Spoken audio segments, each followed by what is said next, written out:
I really hate to be the bearer of bad news yet again, but unfortunately I have to bring you some upsetting, ridiculous news from the world of Sony and PlayStation. It turns out that the internal clock problem that people have affectionately nicknamed the C-bomb may also affect the PlayStation 5, which is both terrifying and also not surprising at the same time. But before we get into the actual story, we recently passed our 25 subscriber goal, which was really cool to see, and we're on our way up to hopefully 100 subscribers, which is the next goal. So if you like this video, please do remember to leave a thumbs up or possibly a comment. It really does help get the video seen in the YouTube algorithm. Also, by the end of the video, if you think I've deserved it, a subscription to the channel would be really appreciated. Of course, I don't like to do these reminders in every video, but remember, these aren't for people that are already subscribed, they're for new people that may have just found my videos. So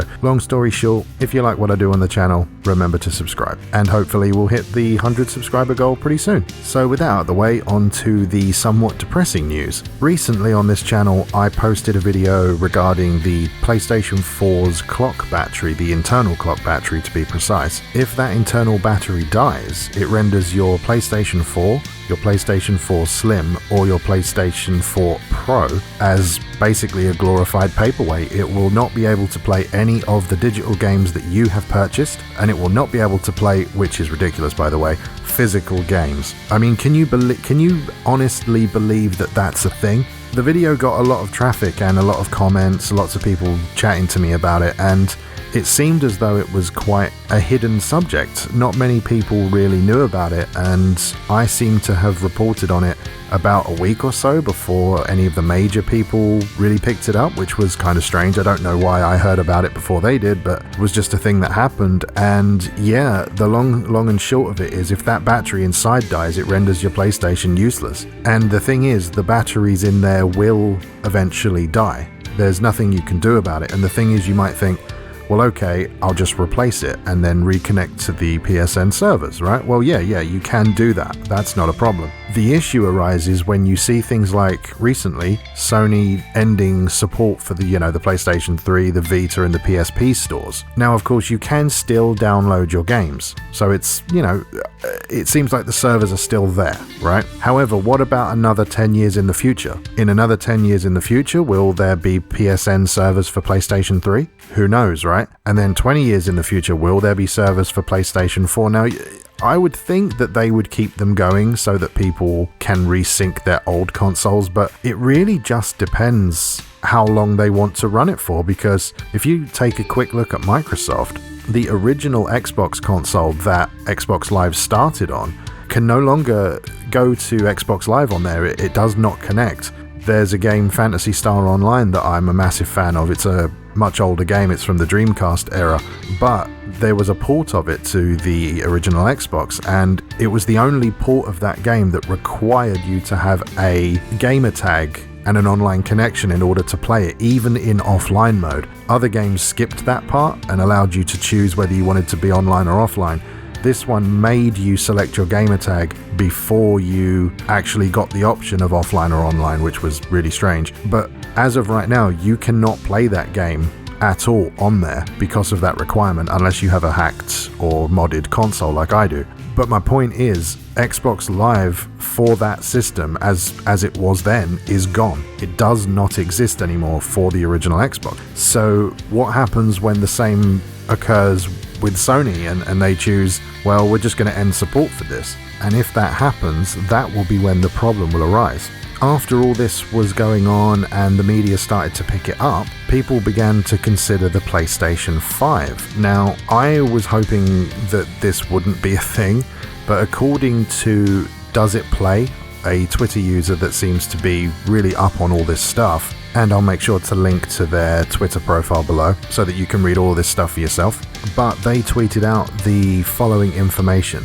A kind volunteer has dismantled their PS5 to test the C-bomb for us, and the initial results confirm that PS5 is also affected. Initial results indicate that all digital games will cease to work in a C-bomb scenario, with more details to come soon. And again, C-bomb is just the ticking time bomb analogy that people have kind of applied to the battery, the CMOS batteries. So if you're wondering what that meant, that's what it is. And it's also been said that the PS3 will have a similar issue, but I believe it works in the following way. So the PlayStation 3, if the battery dies and there is no server to connect to re-establish the internal clock, or sync up the clock I should say, you won't be able to play any of your digital games on the PS3. However, you should, I believe, still be able to play physical games. On the PlayStation 4, you won't be able to play your digital games, and you will not be able to play physical games either in the same scenario. As far as their testing has gone, the PlayStation 5 seems to be the same as the PlayStation 3 in the fact that they believe that physical games will still work, but they're still testing stuff at the moment. And obviously that's a massive kick in the behind, honestly. It's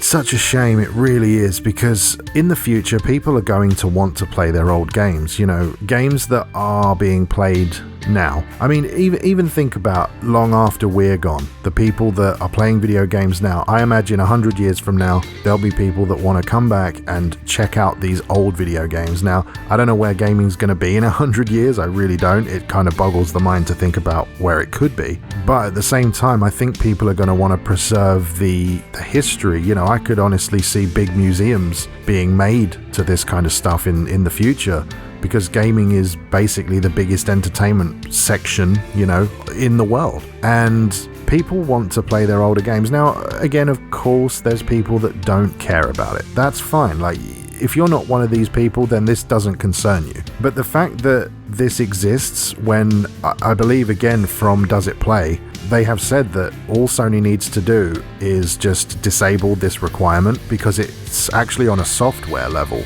The requirement exists in the software and not in the hardware. It's not hardware dependent, so they could just change the software with a patch that would mean it doesn't require the syncing up. And I think the reason Sony don't do it is because they want to make sure that there's no hacked or jailbroken PlayStations on the network. I think that's probably their thinking with it, but people still do it anyway, and they get around stuff. So I don't really think that it's much of a big deal for them. It's not really going to lose any sales or any money for them, I don't think. Considering that they could fix it, I think they should really get it together and release some sort of patch. And also, looking through the Twitter page of Does It Play, he has actually got a Sony letter template so that you can basically copy the letter and then add your name to it and send it in. It's so that he can get as many people sending this information to Sony as possible, so that hopefully they will do something about it. If you want to do that, again, you can find it on his Twitter profile,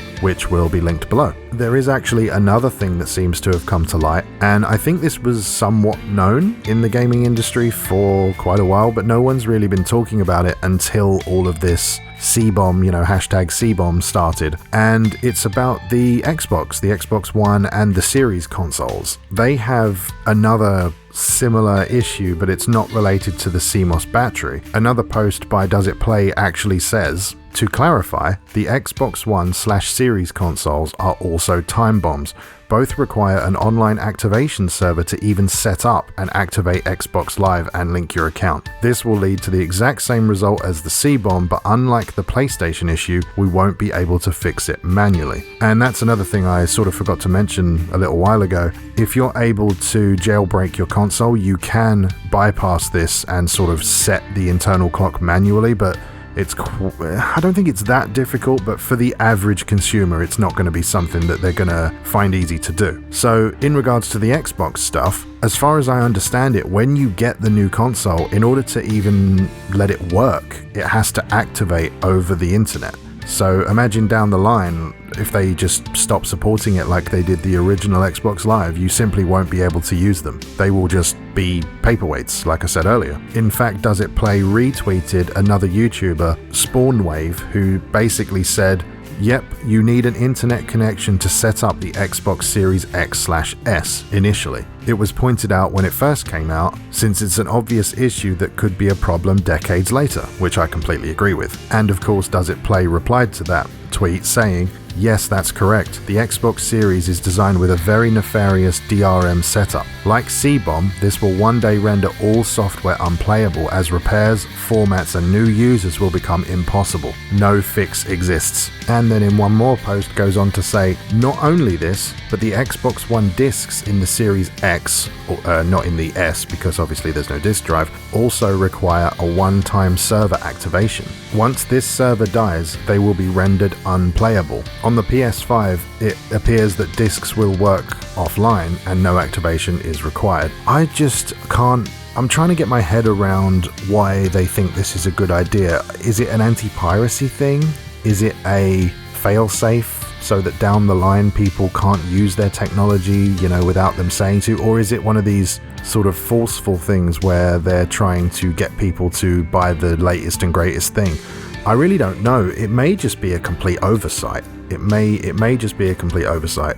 However, having said that, my brain initially goes back to what the original Xbox One wanted to do. If you remember that, they wanted always online DRM. They wanted it where you couldn't even play games without being connected and being checked in, and you couldn't, if you bought a disc and you put it in your console, that disc would not work on another console, and there was all sorts of crap. And I remember Angry Joe getting into an argument with Major Nelson over that, and Joe was just basically saying, well, just turn it off, it's a stupid idea, and Nelson giving it all the sort of the high and mighty act, saying, oh well, Joe, you're not a game developer, that's not how things work. And then 2 days later they switched it off. So it just shows what they're like. I just think it's ridiculous. Game preservation is something that is important, and it's not important to everyone, but it's important to a lot of people, and I just don't see why they don't want to do it. I mean, there's so many options for them.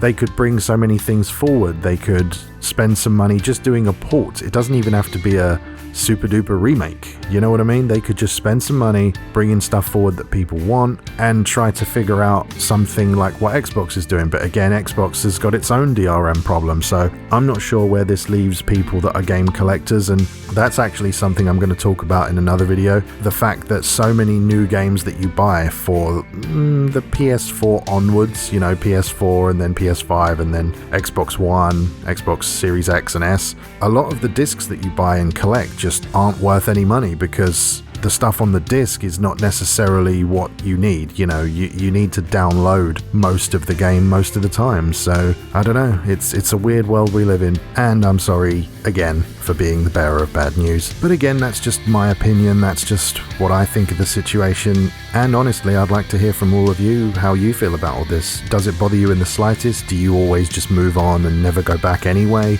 Or are you somebody that really wants to preserve your games? Let me know down in the comments below. I will try to read everything and reply to as many people as possible. And as I said earlier, I'm heading towards 100 subscribers. That is my next goal. So if you liked the video, if you found it informative, and you think I deserve it at this point, please do consider subscribing to the channel. I'd really appreciate it, and it just gets the videos seen by more people. But with all that said, thanks very much for watching, and I'll see you next time.